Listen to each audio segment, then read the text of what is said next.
बिस्मिल्लाहिर्रहमानिर्रहीम, अस्सलाम वालेकुम रहमतुल्लाहि व बरकातहू। मेरा नाम अहमद अकील है, आप देख रहे हैं प्रॉपर्टी विजन टीवी।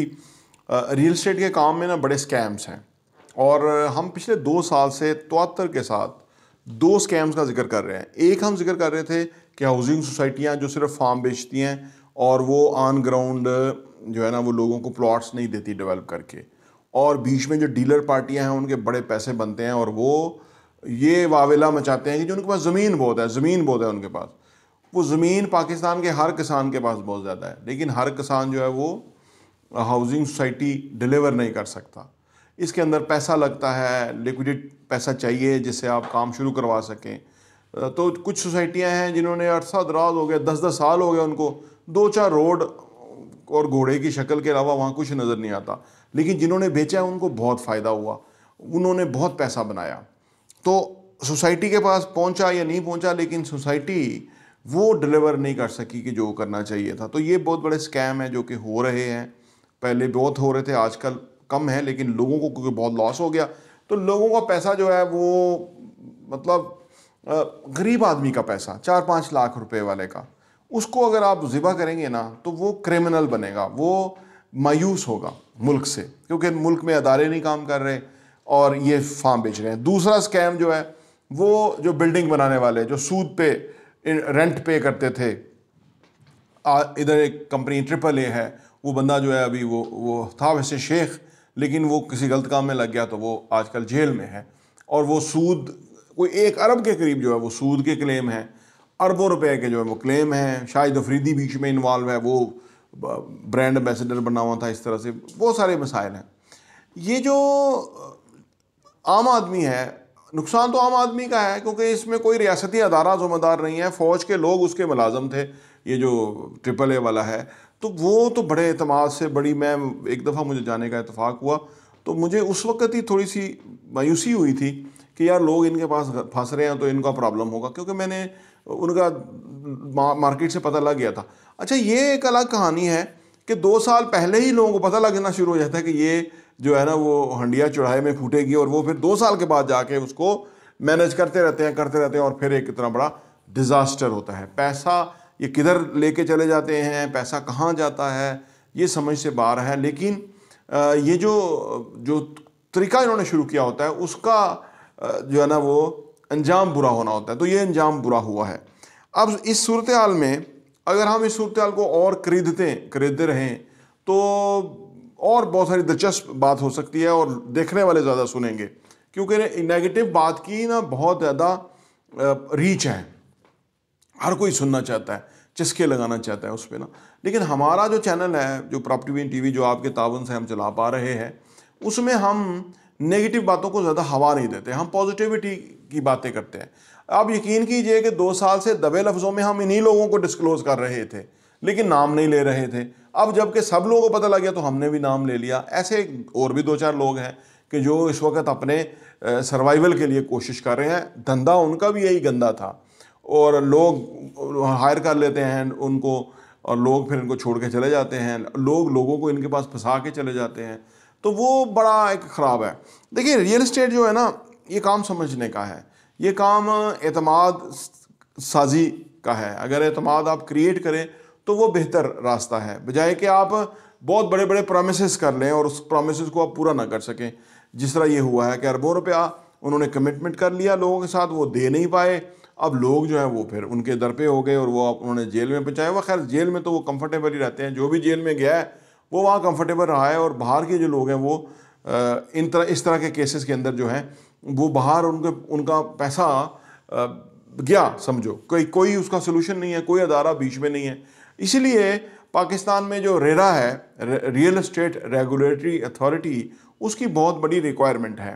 तो वैसे तो हर शोबे में ही चाहिए कोई ऐसी अथॉरिटी काम करे कि जो लोगों को, आम पब्लिक को जो है वो सिक्योर करे, सो दैट के कल को डिज़ास्टर ना हो। और अदारे भी मौजूद हैं, वो इस चीज़ के बड़े बड़े मराद लेते हैं, लेकिन अदारों के अंदर काम करने वाले लोग जो है वो इन्हीं से ही रिश्वत खा के, किकबैक्स और भत्ता लेके इनको कुछ नहीं कहते, और वो आम आदमी को जो है ना वो नुकसान होता रहता है। और लेकिन आम आदमी को ही एजुकेट करने के लिए हम बहुत सारी वीडियोस, कुछ 4000 से ज़्यादा वीडियोस हैं जिसमें हम उनको बताते हैं कि आपने इन्वेस्ट करना है तो किस तरह से करना है। या आपका पैसा किस तरह से सिक्योर रहेगा, या आप क्या करें तो आप का जो है ना वो पैसे को ग्रो करने में कामयाब होंगे। और जो जेन्युइन ग्रोथ है उसमें थोड़ा टाइम लगता है। जितनी ग्रोथ ये 2 महीने में दे रहे होते हैं ना, उतनी ग्रोथ में जेन्युइनली 2-2.5 सालों में होती है। तो ये बड़ा अट्रैक्टिव नहीं हो जाता कि 2 महीने में इतनी बड़ी ग्रोथ मिल रही है। तो लोग कहते हैं कि भाई बंदा भी मेरा जाना है। और बीच में एक नेवी में साहब है, हमारे दोस्त है, उन्होंने एक जगह इन्वेस्ट किया और बीच में आगे नेवी वाला बंदा है। अब आप देखें कि इस तरह लोग किसी की वजह से इन्वॉल्व हो जाते हैं, वो खुद नहीं, वो खुद जेन्युइन काम करना चाहते हैं, लेकिन बीच में अपना इतना करीबी बड़ी बीच में इन्वॉल्व है तो वो उसके कॉन्फिडेंस के ऊपर जो है वो पैसा दे देते हैं, तो उससे फिर उनको नुकसान होने का चांस होता है। वैसे वो अलग बात है, जब हम दफन करने के लिए जाते हैं ना मुर्दे को, तो तमाम लोग जो खड़े होते हैं वो इस एतमाद के साथ खड़े होते हैं कि उनका तो लंबा टाइम है, उनकी कब बारी आनी है, उन्होंने कब मरना है, उन्होंने कब मैयत बनना है। वो नहीं, बस सवाल पैदा नहीं होता, ठीक ठाक है, कोई बीमारी नहीं है, कोई प्रॉब्लम नहीं है। वो इसी तरह गप्पे शप्पे वहाँ हो रही होती हैं। लेकिन जिसकी बारी आती है उसको छोड़ के बाकी सारे सेफ होते हैं कि उन्होंने मरना नहीं है। इसी तरह इस तरह के प्रोजेक्ट के अंदर इन्वेस्ट करने वाले जो हैं वो बाकी सारे सेफ हैं। जिसके साथ ये AAA का वाकया हुआ, या वो गुलबर्ग में एक फ्रॉड का वाकया हुआ था, या ये हाउसिंग सोसाइटी, उनके साथ मसला हुआ है, वो प्रॉब्लम में है। हम कहाँ हो सकते हैं? ये जो ज़मीनें बेचने वाले हैं, बेचते कुछ हैं देते कुछ हैं, कागज़ किसी के हैं, कब्ज़ा किसी का है। एक दायरे में, एक सिक्योर एनवायरनमेंट के अंदर ही रहें, क्योंकि ये पैसे का मामला है। It's a matter of money. High risk, इसमें कोई शक नहीं, हाई रिस्क जो है वो हाई गेन की तरफ भी जाता है। लेकिन आप हाई रिस्क क्यों ले रहे हैं? डू और डाई वाली सिचुएशन में क्यों जा रहे हैं? क्योंकि पैसा है। अगर आपकी जान भी है ना, तो आप सीढ़ियों से जाएं या लिफ्ट से जाएं, खिड़की से कूद के ना जाएं। चांसेस नहीं है कि आप मरेंगे, लेकिन कुछ हड्डी टूट जाएगी, कोई टांग टूट जाएगी, कोई बाजू टूट जाएगा। लिहाजा सीढ़ियाँ सेफ हैं या लिफ्ट सेफ है। इसी तरह आपने जब इन्वेस्टमेंट करनी है तो आप हाई रिस्क में ना जाएं।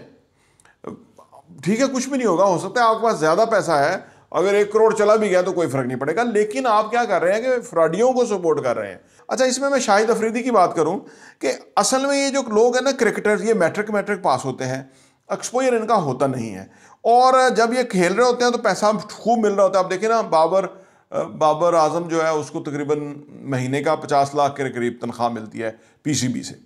अब ये कोई थोड़ी तनख्वाह तो नहीं है, 6 करोड़ साल का तो ये मिल रहा है, उसके बाद बहुत है, उसके भी पैसे बहुत मिलते हैं।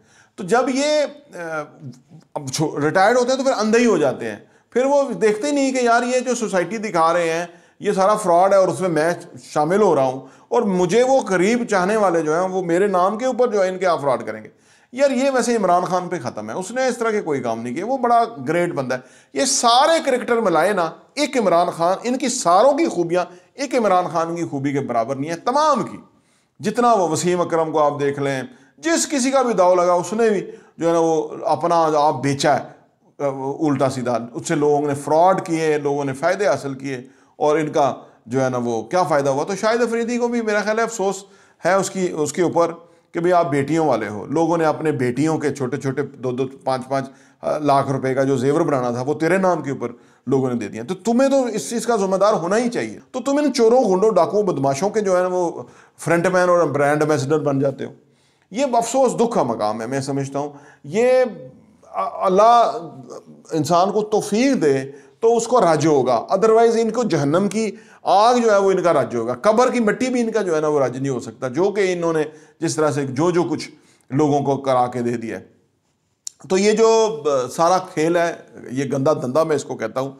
इसके अंदर बड़े बड़े सरकारी मुलाजम, फौजी अफसर, बड़े बड़े ये स्पोर्ट्समैन, बड़े बड़े ये जो लोग हैं, ये अंधे हुए हैं, अंधे बिल्कुल। मतलब गलीज काम जो है वो इन्होंने इनसे सरजद हुए हैं, और अल्लाह ताला का इन पे अजाब आना है। क्योंकि आम आदमी जब फंस जाएगा बेचारा तो वो क्या करेगा। और ये जिस जगह हम रह रहे हैं यहाँ तो आप सोचिए कि कहीं से भी कोई अच्छी खबर नहीं आ रही, और ऊपर से आपका पैसा ही चला जाए। कहीं आपके पास असासा है, चलो वो डिवैल्यू हो गया है, इस वक्त उसकी वैल्यू नहीं बढ़ रही, आपने प्लॉट लिया था वो रेडी है, मौजूद है, लेकिन कम कीमत पे आप सब्र कर जाएंगे कि चलो यार कल को ये महंगा हो जाएगा, बेहतर हो जाएगा। और होगा, लोगों की सेविंग्स ख़त्म हो गई, लोगों की ज़िंदगियाँ तबाह हो गई, और इनके लिए कुछ भी नहीं हुआ उसके ऊपर। तो इस कसूर तो लोगों का ही है ना कि वो क्यों ऐसे लोगों को जो है वो आइडलाइज करते हैं, ऐसे लोगों को पसंद करते हैं, और उनके कहने पे ऊपर जो है ना, हम तो 2 साल से हो गए आपको, आप 2 साल पुरानी वीडियो निकाल के देख लें, हम तो उस वक्त से यही बात लोगों को बता रहे हैं, लेकिन लोग नहीं समझते, वो नुकसान हो जाता है उनका फिर। लेकिन कम से कम जो और लोग सुन रहे हैं, उनसे गुजारिश है कि वो बचें, अपने आप को सेफ रखें, महफूज रखें, सही जगह इन्वेस्टमेंट करें ताकि आपका पैसा ग्रो करे।